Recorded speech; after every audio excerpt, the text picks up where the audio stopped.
Et arrivons au Caravan Park News Tao Abbey de Jordan Stone. Avec le bus à la porte, nous pouvons rejoindre le centre de Belfast qui se trouve à 7,2 miles, soit environ 11 km 500. Lorsque l'on souhaite découvrir l'Irlande du Nord dans son aspect historique et culturel, il est conseillé de passer par la ville de Belfast, capitale officielle de l'Irlande du Nord. Cette ville hors norme porte en elle les traces d'une histoire douloureuse, placée sous le signe de la domination britannique, de la politique et de la religion. Mais son patrimoine culturel anglo-irlandais est à découvrir absolument. La zone urbaine du Grand Belfast compte plus de 650 000 habitants. Mon coup de cœur de cette ville sera évidemment pour le Belfast City Hall, qui est un monument majeur de la ville. Ce dernier sert de mairie et possède une histoire ainsi qu'une architecture aussi fascinante qu'incontournable. Situé sur Donegal Square, le City Hall a été bâti en 1898 sous le commandement de la reine Victoria, qui souhaitait récompenser la ville pour sa production dynamique de cordes et l'essor de son ingénierie. Le City Hall fut dessiné par l'architecte Sir Alfred Brummel Product Thomas et fut baptisé sous sa supervision la plus stricte. Il faut préciser que le chantier était des plus considérables et avoisinait un coût de construction de plus de 360 000 livres sterling, soit quasiment 440 000 euros.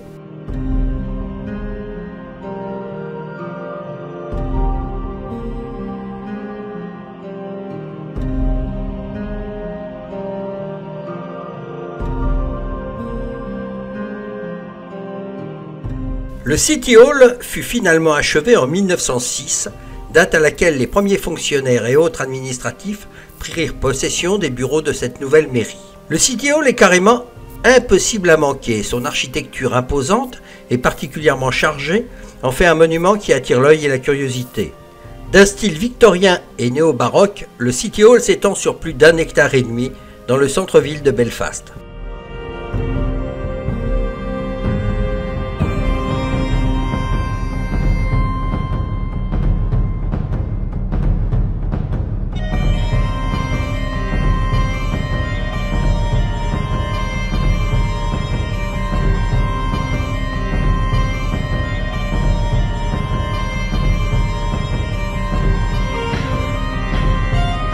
Côté structure, le City Hall se compose d'une cour fermée, 2 tours situées sur chaque angle du monument et possède un dôme central enduit de cuivre, ce qui lui donne sa teinte verte si particulière.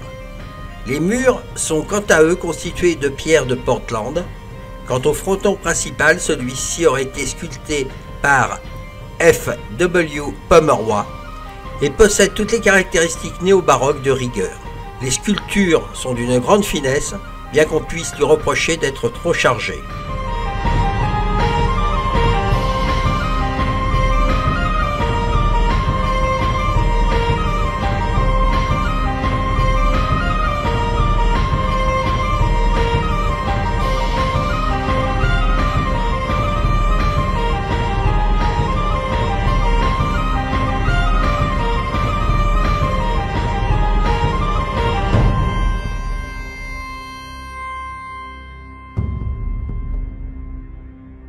Le monument est également doté de magnifiques jardins arborés qui font la joie des employés de bureau et des étudiants qui ont tendance à pique-niquer l'été sur la pelouse du City Hall.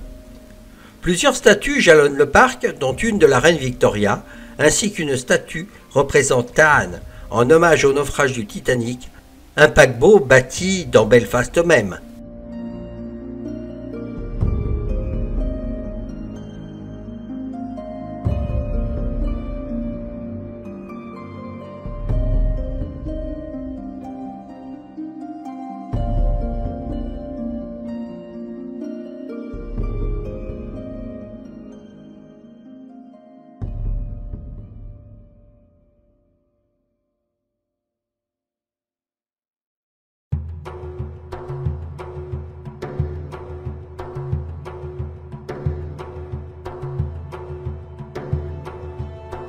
La honte de Belfast, La nuit, les portes se referment pour séparer les deux communautés, puis s'ouvre le jour, et à la veille du Brexit, les tensions sont loin de se calmer.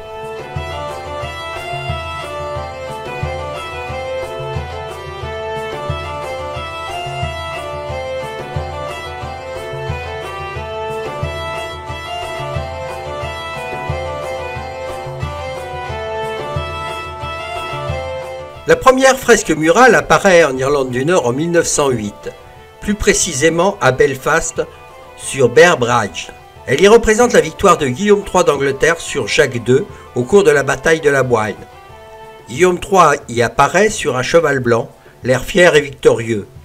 Ce mur a été peint par des membres de l'ordre orangiste, protestant, qui souhaitaient humilier et rappeler aux catholiques leur défaite cuisante lors de la bataille de la Boyne. Très vite, les catholiques répondèrent également par peinture interposée et peignent sur leur maison des fresques marquant leur combat contre les protestants.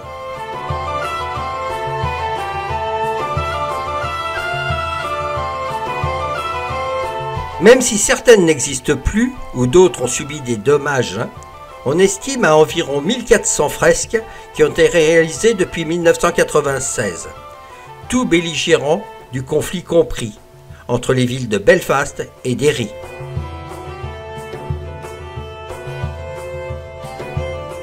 Oublions les clichés d'une ville autrefois dangereuse.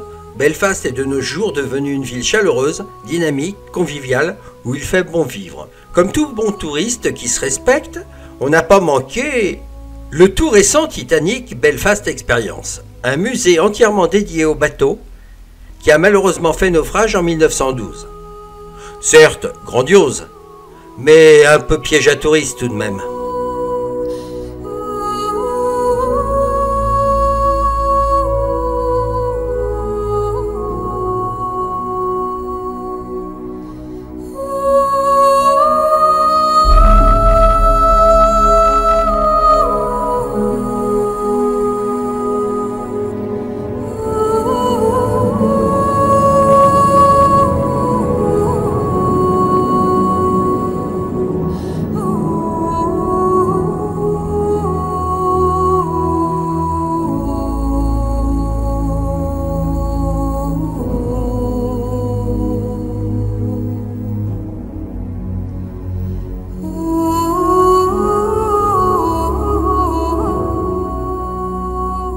Le Big Fish de John Kindes date de 1999. Ce poisson plutôt imposant fait référence au saumon de la connaissance, une légende issue de la mythologie irlandaise. La sculpture est constituée de carreaux en céramique imprimés, ornés par des textes et des images relatives à l'histoire de Belfast. Une œuvre sympathique qui se veut artistique, mais surtout ludique, de 10 mètres de long.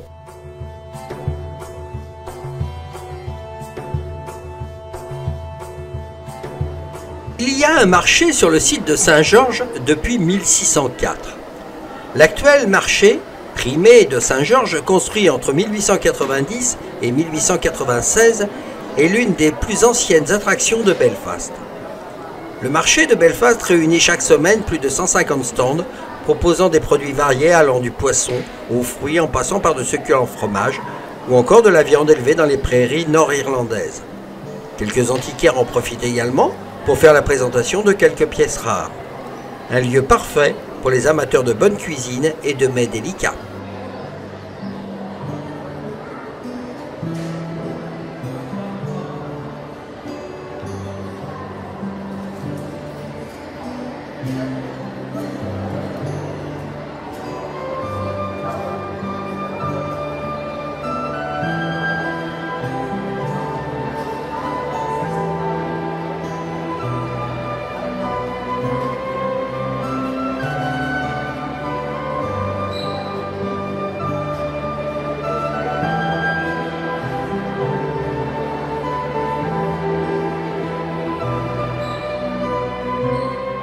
Et si nous allions découvrir le SS Nomadic, un célèbre paquebot de la White Star Lines, propriétaire du Titanic, encore à flot, situé dans le quartier des docks de Belfast.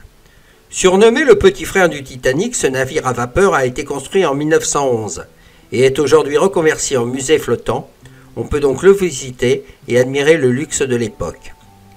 Bien que très abîmé et au départ destiné à la casse, il sera finalement sauvé et restauré en 2013 par des associations. Il se visite du pont jusqu'à la cale, avec son expo, ses maquettes grandeur nature et son mobilier d'époque. Vous plongerez au cœur même de l'histoire du paquebot et par extension de celui du Titanic.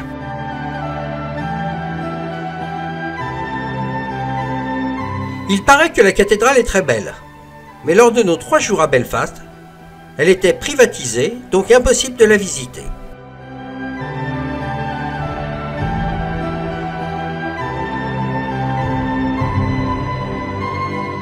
Allez, nous continuons notre balade dans Belfast, en commençant par la tour de l'horloge.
Maintenant, nous gravissons le versant est de Cave Hill, une colline surplombant Belfast, pour découvrir tout en haut le Belfast Castle, qui est une magnifique construction bâtie en 1872 par Charles Lyon.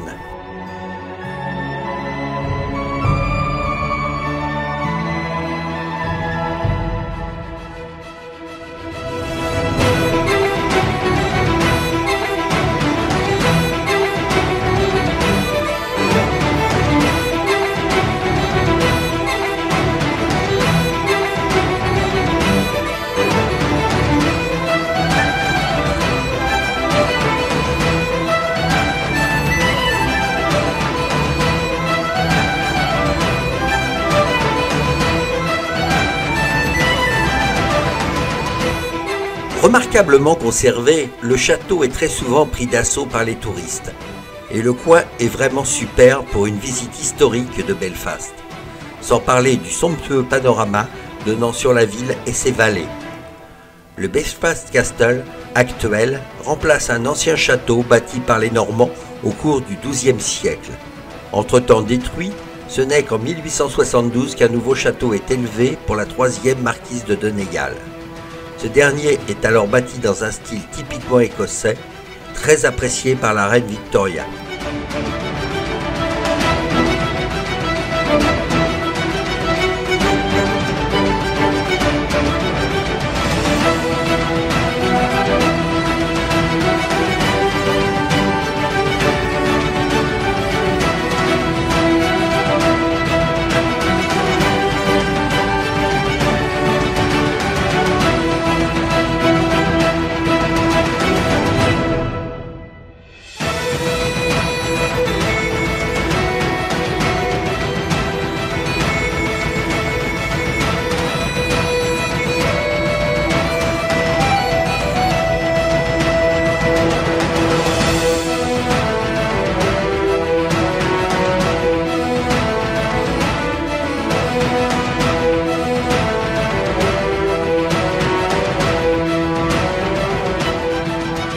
Le château et les jardins sont finalement cédés à la ville de Belfast en 1934, qui les utilise alors pour des lieux de réception allant des fêtes de mariage au baptême en passant par des bals.